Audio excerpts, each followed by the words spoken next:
Big TV భక్తి సమాచారం WhatsApp ఛానల్లో జాయిన్ అవ్వండి. అన్ని విశేషాలు ఎప్పటికప్పుడు తెలుసుకోండి.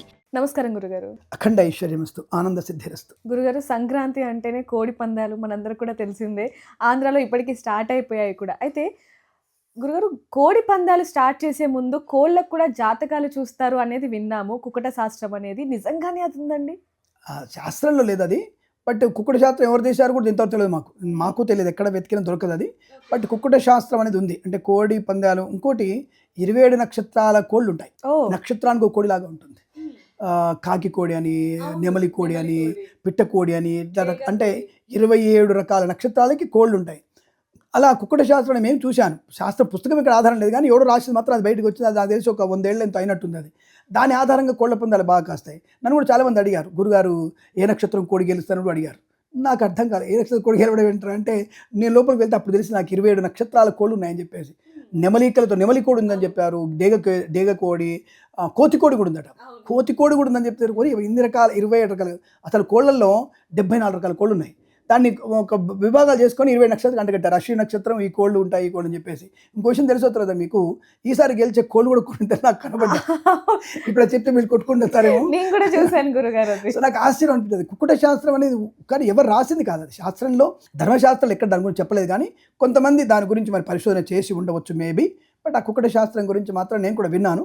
20 నక్షత్రాలను బట్టి వార కోళ్ళని అవి కూడా ఉన్నాయి దాంట్లో. అంటే పుంజు కోడి, ఇట్లా డిఫరెంట్ కోళ్ళు చూశాను నేను.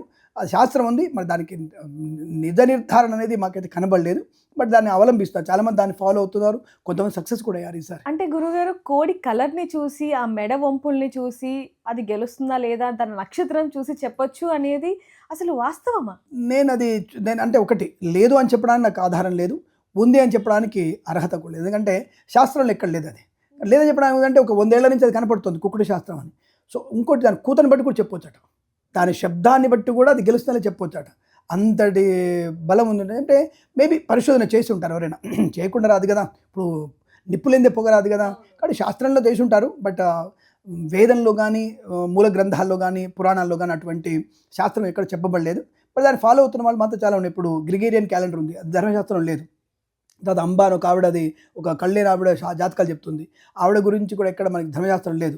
అంటే వాళ్ళు చెప్పినవి కొన్ని నిజమైన అంటే మేబీ, నేను కాదని చెప్పడానికి లేదు, కొట్టివేయాల్సిన అవసరం లేదు, అలా అని చెప్పేసి ఉందని నిర్ధారణ చేయాల్సిన అవసరం కూడా లేదు. నేను కొంత పరిశోధన చేస్తే కూడా నాకు తెలిసిందంటే కొన్ని నక్షత్రాల కోళ్ళు గెలుస్తున్న విషయం నేను కూడా పరిశోధన చేశాను.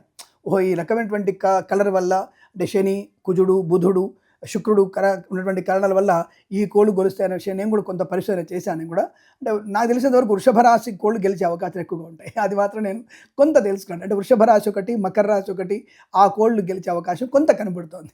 అది విషయం చూశాను. అంటే ఒక రకంగా చెప్పాలంటే కృత్తిక, రోహిణి, ఉత్తరాషాఢ, తర్వాత మీకు శ్రవణం, ఈ నక్షత్రాల కోళ్ళు గెలిచే అవకాశం ఉంది. అది నేను కూడా సరే సరదాగా చూసుకున్నాను. నేను మేబీ అనిపించింది అలా నాకు. బట్ ఈజ్ నాట్ ఏ కాన్ఫిడెంట్గా చెప్పడానికి అవకాశం లేదు, కాబట్టి నేను ఒక జస్ట్ పరిశోధన చేశాను. అంటే గురుగారు, ఇప్పుడు పోటీ దాకా వెళ్ళి కూడా చాలా మంది అంటే దాని జాతకం చూసినప్పుడు ఒకవేళ ఇది గెలవదు అంటే అక్కడే డ్రాప్ అయిపోతున్న సిచ్యువేషన్.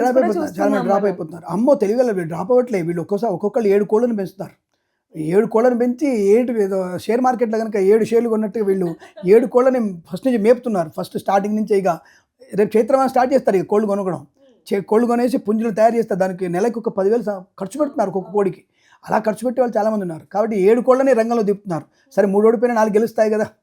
సో 3 కోట్ల పైన 4 కోట్లు వస్తాయి కదా. కోట్ల వ్యాపారం అది. ఇప్పుడు ఎంత లేదన్నా నాకు తెలిసి ఒక 10,000, 15,000 కోట్ల వ్యాపారం జరుగుతుంది. 10-15 మినిమం 10-15 వేల కోట్ల వ్యాపారం. 1000 కోట్లు నాటు 100, 10-15 వేల కోట్ల వ్యాపారం జరుగుతుందట అని మీమాంస. మనకి నిర్ధారణ తెలియదు కాబట్టి మనం మాట్లాడకూడదు. బట్ కుక్కుట శాస్త్రం అనేది నాకు కూడా ఈ మధ్య చూశాను నేను దాని గురించి. సో ఎవరికి మీరే అడిగారు, దాని గురించి చూశాను. అంటే చాలా మంది యూట్యూబ్లో కూడా సెర్చ్ చేస్తున్నారు వాటి గురించి, దానికి సంబంధించి కూడా. బట్ ఒకటి ఏంటంటే దాన్ని అంత మూర్ఖంగా నమ్మి దాన్ని అనవసరంగా 100 కోట్లు పెట్టే ప్రయత్నం చేయకండి.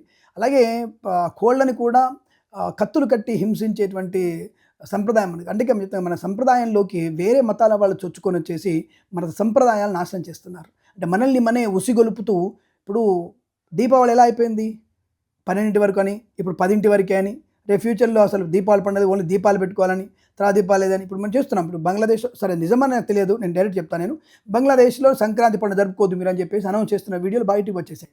అంటే ఎటువంటి దుస్థితికి వచ్చేసాం మనం. అంటే పరాయి మతాల వాళ్ళు మన పండగల్లోకి, మన యొక్క సంప్రదాయంలోకి వచ్చేసి ఇప్పుడు మాంజా అనేరు. అసలు మాంజా మన సంప్రదాయంలో ఎక్కడ ఉంది?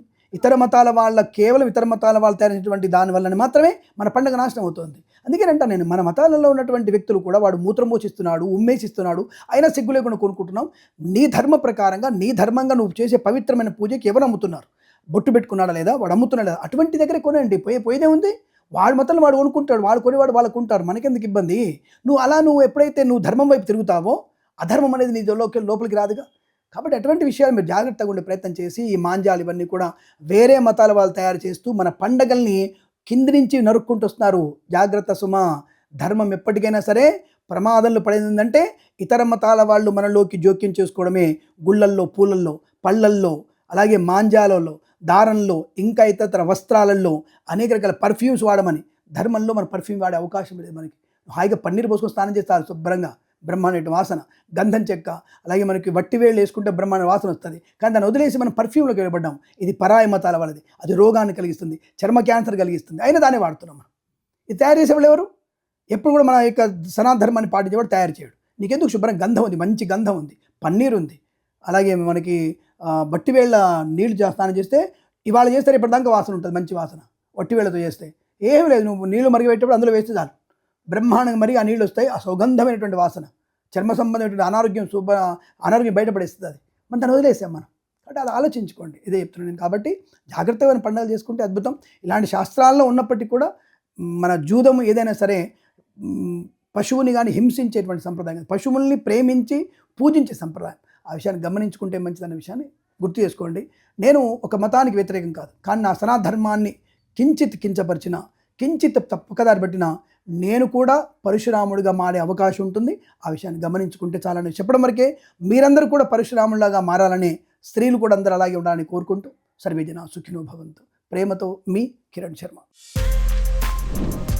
For more videos like this, subscribe Big TV channel.